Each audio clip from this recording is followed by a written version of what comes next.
Yang tadi masuk. Masih loading kayaknya panjang tahu kalau MOV bukan ya? Lama dah Ini udah. biasanya. MP4 udah beres. MP4. Oh, udah beres.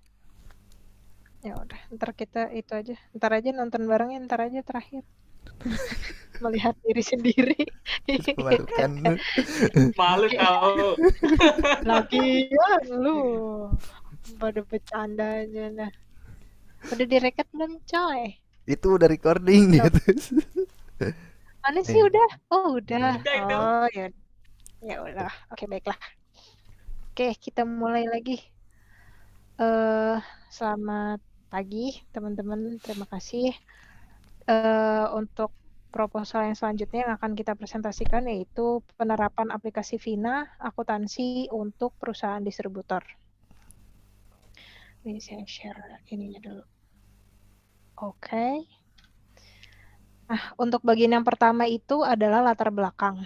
Jadi, sistem akuntansi yang terkomputerisasi memiliki 3 keunggulan dibandingkan dengan sistem akuntansi manual.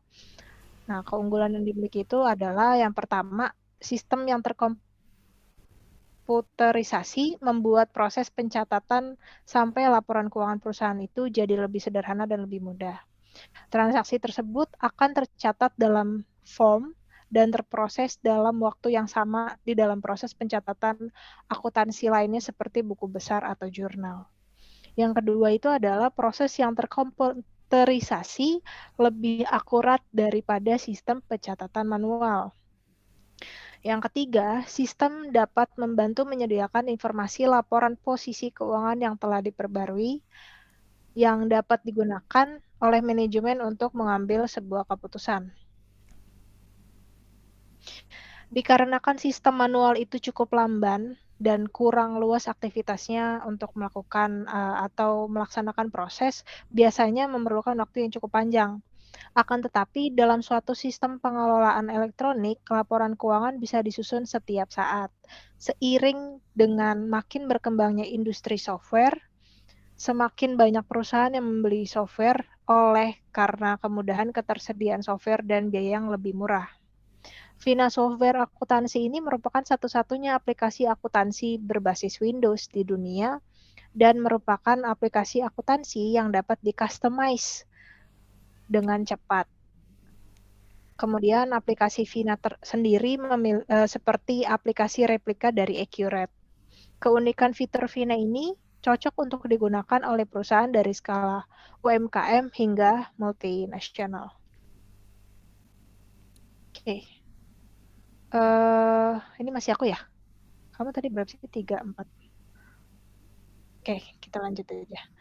Mengapa demikian? Alasannya karena Vina menggabungkan antara kemudahan pengguna atau user-friendly dengan kesederhanaan aplikasi bagi perusahaan yang skalanya masih kecil dan kompleksitas proses bisnisnya masih sederhana. Dan fleksibilitas untuk mengakomodir kompleksitas proses bisnis perusahaan yang sedang bertumbuh.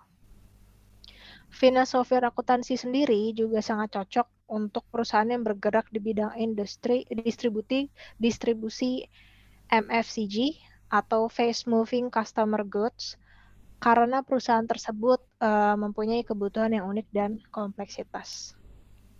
Oke, untuk slide selanjutnya dipersilakan Mas Hans. Oke, untuk berikutnya pembahasan mengenai tinjauan pustaka.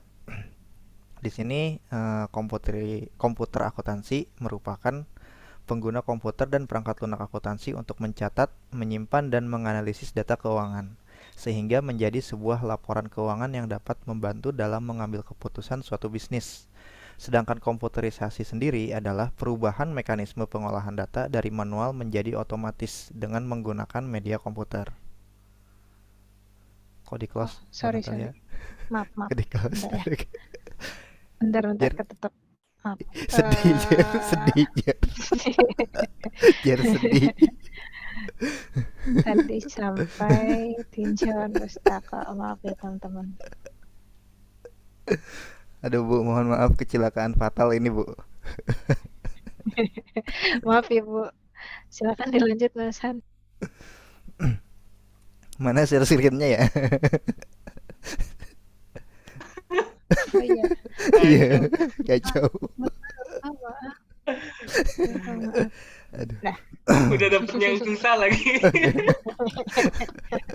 Oke, mohon maaf sebelumnya. Kita lanjutkan ya tinjauan pustakanya. Nah, ini di sini menurut Paul Grady pada tahun 2017, akuntansi yaitu sebagai fungsi organisasi secara sistematis dapat dipercaya dan original dalam mencatat, mengklasifikasi, memproses, membuat ikhtisar, menganalisa, dan menginterpretasi seluruh transaksi dan kejadian serta karakter keuangan yang menjadi dalam operasional perusahaan sebagai pertanggungjawaban atas kinerjanya. Sedangkan akuntansi menurut Sumarsan di tahun 2017 ini adalah suatu seni untuk mengumpulkan, mengidentifikasi, mengklasifikasikan, mencatat transaksi, serta kejadian yang berhubungan dengan keuangan, sehingga dapat menghasilkan informasi keuangan atau suatu laporan keuangan yang dapat digunakan oleh pihak-pihak yang berkepentingan. Berdasarkan pemaparan tersebut, dapat disimpulkan bahwa akuntansi merupakan proses mengumpulkan, mengidentifikasi, mengklasifikasi, dan mencatat transaksi serta kejadian yang berhubungan dengan keuangan. Proses tersebut menghasilkan informasi keuangan yang berguna bagi para pemakai laporan atau user untuk mengambil keputusan. Oke, next slide, Mbak Natalia.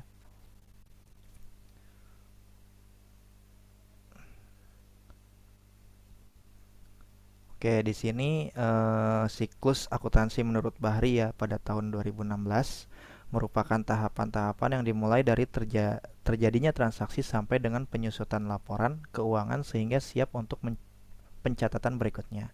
Berikut ini merupakan tahapan dari siklus akuntansi itu sendiri. Jadi ini bisa dibilang set mapnya dalam pembukuan akuntansi ya. Untuk mengidentifikasi suatu transaksi, kita memerlukan buku jurnal. Dari buku jurnal itu dibuatlah posting buku besar, kemudian neraca saldo.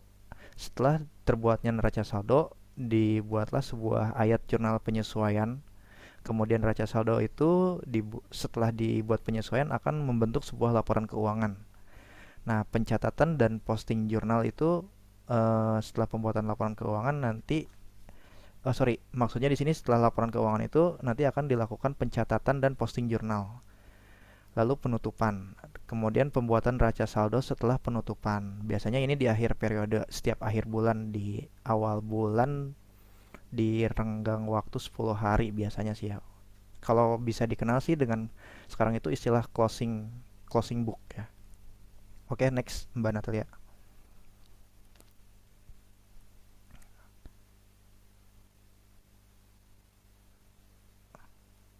Oke, metode penelitiannya mungkin Mas Jeremy bisa bantu menyampaikan. Oke, ini untuk metode penelitiannya ya. Jadi yang pertama itu dibuatlah sebuah studi literatur. Jadi kami itu melakukan sebuah pengumpulan data, baik buku, data dan jurnal yang berkaitan dengan sebuah akuntansi dan juga software akuntansi. Kemudian kami melakukan pelaksanaan seperti observasi langsung pada penggunaan aplikasi Vina ini. Terus kami melakukan menganalisis penelitian dan membandingkan hasil penelitian ini dengan kondisi yang ada seperti yang terjadi saat ini. Kemudian selanjutnya adalah kesimpulan dan saran. Jadi di dalam diagram alir ini secara umumnya akan ditampilkan sesuatu struktur lah ya. Kemudian di sini ada penelitian ini merupakan sebuah kualitatif, yaitu dengan mendeskripsikan atau menggambarkan tentang suatu penerapan aplikasi Vina software akuntansi ini untuk perusahaan yang bergerak di bidang distribusi FMCG atau biasanya disebut dengan fast moving consumer goods pada suatu perusahaan. Selanjutnya, penelitian ini menggunakan metode observasi langsung dengan mereview aplikasi Vina software akuntansi itu sendiri. Kemudian melakukan beberapa transaksi proses langsung di aplikasi tersebut. Dan kemudian hasil dari observasi dan analisa tersebut dibandingkan dengan kondisi sebenarnya. Apakah penerapan aplikasi sesuai dengan apa yang diaplikasikan dan apa yang diperuntukkan dengan porsinya. Next, Mbak Natalia. Kemudian di sini ada suatu keluaran dan target capaiannya. Jadi hasilnya itu aplikasi Vina ini memiliki keunggulan dibandingkan dengan software lainnya. Kemudian fitur aplikasi Vina ini lengkap, ada purchase, inventory, sales fixed asset, general ledger, cash bank, dan terintegrasi lah. Ibaratnya mudah dipahami. Kemudian ada bilingual menunya, terdapat 2 bahasa, yaitu ada 2 bahasa, bahasa Inggris dan bahasa Indonesia. Kemudian kita dapat menyajikan perhitungan pajak sesuai dengan ketentuan umum atau biasa disebut dengan KUP yang berlaku di Indonesia. Kemudian berikutnya merupakan perbedaan sistem komputerisasi manual dengan komputerisasi. Jadi di sini ada salah satu contohnya itu. Ada kalau di sistem komputerisasi itu ada dimulai dari nilai sisa awal dalam akun yang terdapat dalam buku besar. Kemudian di manual itu dimulai dari sisa awal bulan dalam akun yang terdapat dalam buku besar. Salah satunya seperti itu. Next, Mbak Natalia.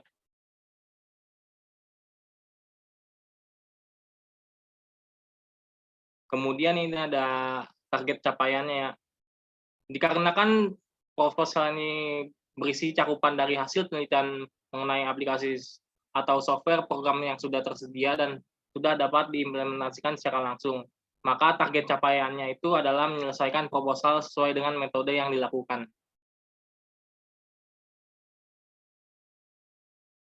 Kemudian ini ada waktu pengerjaannya. Next, Mbak Natalia. Kita melakukan survei aplikasinya itu dan temanya selama 2 hari, terus menganalisa aplikasi itu 2 hari, pengumpulan data analisis itu 3 hari, penyusunan proposal 2 hari, evaluasi proposal 1 hari, dan kesimpulannya itu adalah 1 hari. Next.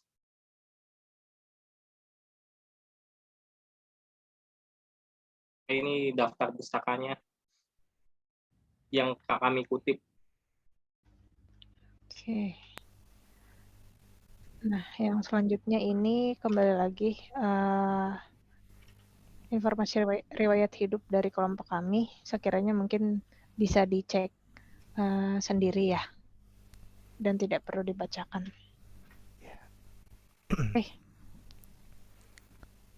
Oke, nah, paling mungkin dari presentasi itu ada yang mau ditambahkan dari Mas Han atau Mas Jeremy mungkin? Kalau dari saya sih cukup ya. Kalau misalnya rekan-rekan ada pertanyaan, kita bisa discuss di forum diskusi atau mungkin bisa ditanyakan langsung ke kelompok kami terkait aplikasinya itu seperti apa gitu. Mungkin nanti kita bisa show juga untuk aplikasinya. Nah, untuk Bu Vesya mungkin itu ya proposal yang bisa kita sampaikan untuk memenuhi mata kuliahnya gitu. Semoga bermanfaat sih. Bermanfaat. Dan semoga memenuhi syarat. Bisa dipakai lah ya. Setidaknya bisa memenuhi syarat dari tugas 1 kita. Oke. Jika dari Mas Jeremy dan Mas Han sudah cukup, dari saya juga cukup. Kita bisa sudahi presentasi hari ini mengenai aplikasi Vina ya untuk akuntansi secara digital ya ibaratnya. Iya. Oke, terima kasih banyak teman-teman sudah hadir di presentasi hari ini.